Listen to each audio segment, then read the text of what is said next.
Hey everybody, welcome back to another episode of New Windsor, where we're building a realistic New England city set in the autumn.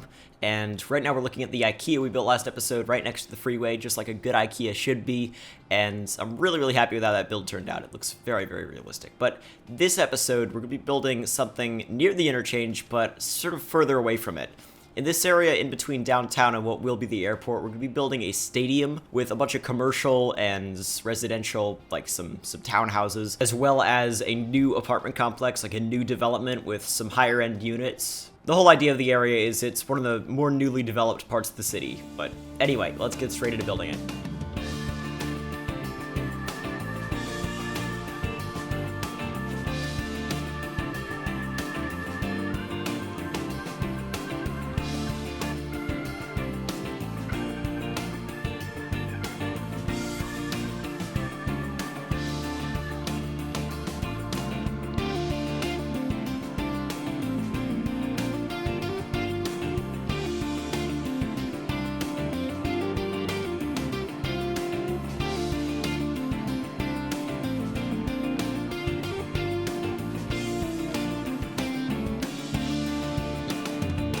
Alright, so we've been working on the stadium here. We're using the FedEx Forum asset by King Leno right here, and I love this asset. This is a newer asset on the workshop, but King Leno's been working on it for an obscenely long amount of time, so you definitely have to check it out. I will be linking it in the description, and if I don't, please remind me immediately, because I forget things all the time. Sometimes I'll forget to add a poll to the video, and it'll go like 5 hours without having a poll that was sort of central to the video. But yeah, just remind me and I will add it. So yeah, hopefully I will anyway. But you know, people make mistakes. This is an amazing asset, the stadium. King Leno did just an unbelievable job on this. This has got to be one of his best assets here. This is probably my favorite stadium on the workshop, and its quality is just unbelievable. It looks perfect for the city, and when I placed it on that corner in between the freeway and sort of that road near the freeway, it looks so perfect. It's like it's meant to go there. So that was just awesome. Perfect asset for the job. Right now we're building, I guess, like a restaurant extension of the stadium. A bunch of these buildings are actually sort of like older buildings, or I guess it's one asset that I sort of clipped together. It's like older buildings from Providence that Darf made. Really awesome buildings, but they sort of went together pretty well when you just clipped them together. So I decided to do that as a nice little restaurant extension of the stadium. Pretty big stadium, so it makes sense. So we got like a McDonald's, we got a Subway, we've got the Bud Light Bar and Grill. That there's already one sort of built into the other side of the stadium, but it makes sense to add one here.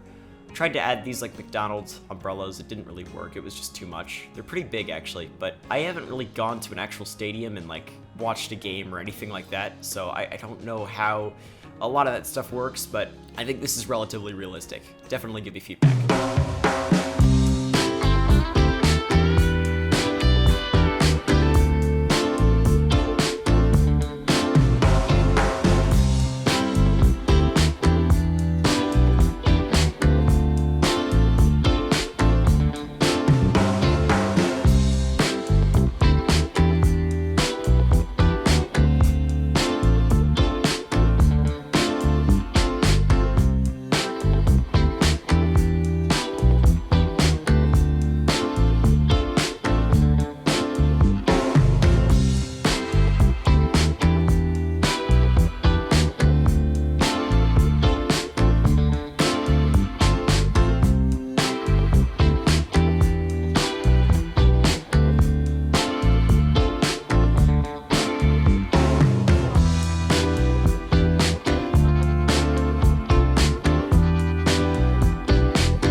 thought I'd leave you with like 4 minutes of this royalty-free music. Not gonna happen. I'm back. Right now we're working on the front of the stadium.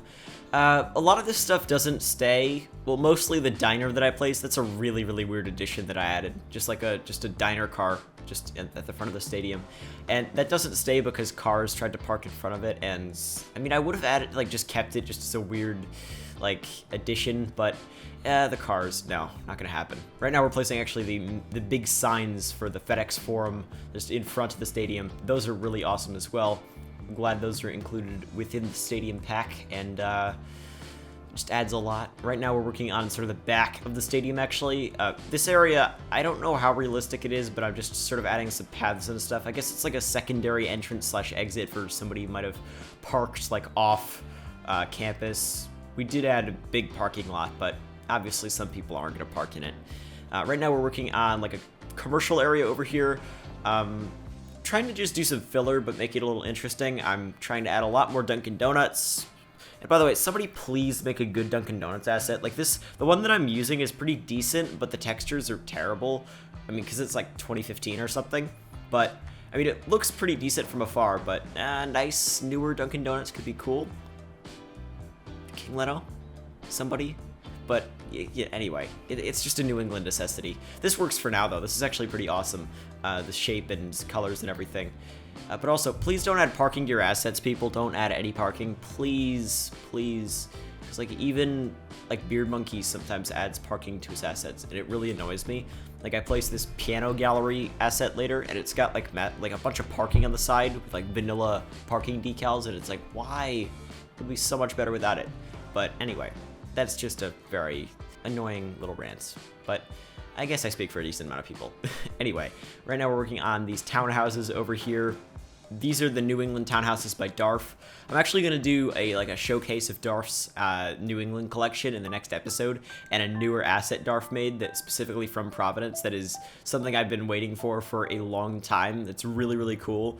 Let's just say I actually based a district off of it, and we made that district in a live stream. You might remember. You'll see. Anyway, right now we're working on these townhouses and stuff over here. I added a bunch of new... Well, I went into the asset editor and edited a bunch of buildings to get some new choices when I'm placing suburbs. So we've got like some bigger buildings. Still, most of them are from the East Coast housing collection, or at least the newer ones. Those are really awesome buildings. I really like those because they're relatively realistic for New England. I mean, obviously there are some Victorian style buildings I'm sort of lacking, but there are some vanilla options for those, which you actually see me utilize a little bit later, at least one of them. Right now we're working on another set of townhouses. They actually have their own like backyards and stuff. I don't know what they'd use them for really, but it's something you see. So just added a little path in between them, and these are pretty nice because they're sort of colonial themes. They make sense for New England. It's like the faux colonial style. It's everywhere.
Adding some commercial fillers over here. We made that police station over there, but that's the only real non-commercial thing over here. Mostly we're just adding a bunch of shops. I add a gas station on the corner here. I gotta start adding more gas stations, and I gotta start adding more like competing gas stations on like corners of avenues and stuff, because that's everywhere obviously. So that's something to definitely consider doing more of. We added this 7-Eleven, which I think is like a Japanese 7-Eleven asset, but it just has the 7-Eleven logo, so it's sort of generic. but that looks pretty nice, very versatile, no props or anything, which is great. We added this like BP gas station here, obviously, and I added the parking lot roads so that it looks like you can actually go in and out from those intersections, and it's sort of the best you can do in terms of like gas station entrances. I feel like the main thing we have to make progress on in this game is really like the road, how nodes work, I guess. Because right now nodes for roads, they sort of create intersections no matter what, and the problem with that is it's really hard to create versatile commercial areas where you can enter tons of different parking lots from the main avenue. And the best way to deal with it is really using I mean, it's a road that's on the workshop. It's in one of my collections, but it pretty much, it's a 3-lane in each direction avenue, and it doesn't create a break in the median barrier at intersections, which is really cool because it allows you to make awesome commercial areas. I've been using that a lot. Definitely grab it. Look through my collections. Or I can link it in the description, which I'll probably forget once again, so remind me about that too.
Alright, so as you can see, we're working on this new gentrified apartment complex next to the stadium. So remember earlier on we were building a bunch of commercial, small business, mom and pop shops.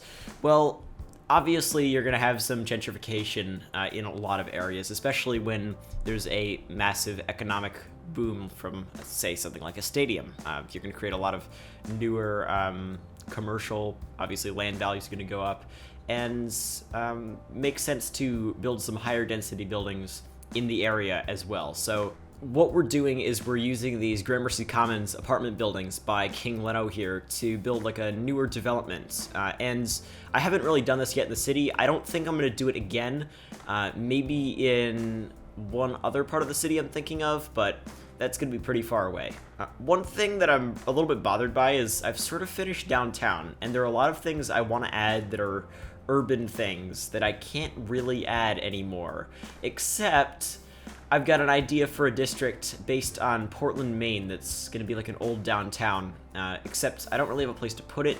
I'll figure it out, but that's going to be a really awesome set of episodes if I actually get around to it. One major problem I'm facing is that I'm running out of shoreline to build stuff on, because the airport is going to take up a lot of shoreline, and I'm not using 81 tiles, so I pretty much just have rivers at this point. I might have to use 81 tiles, but I really don't want to because 81 tiles messes pillars up and it's really annoying. But we're coming to the end of the episode. Hopefully you all enjoyed. If you did, make sure to leave a like. It really does help out a ton. Helps new people find the videos. Subscribe if you're new around here, and hit the bell icon next to the subscribe button so you never miss a new episode of New Windsor.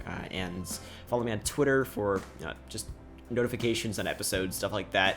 Like I posted this week about how this episode would be late. I'm trying to upload every Friday, but wasn't able to do that this week, so the episode came out a little bit later. Sorry about that. Other than that, I mean, follow me on Instagram.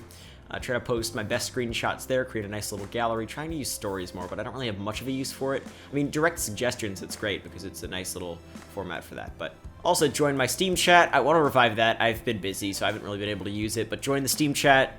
We have voice chat, we got text channels for all different kinds of stuff City Skylines related. That's the top of the description. But anyway, hopefully you all enjoyed, and I will see you next episode.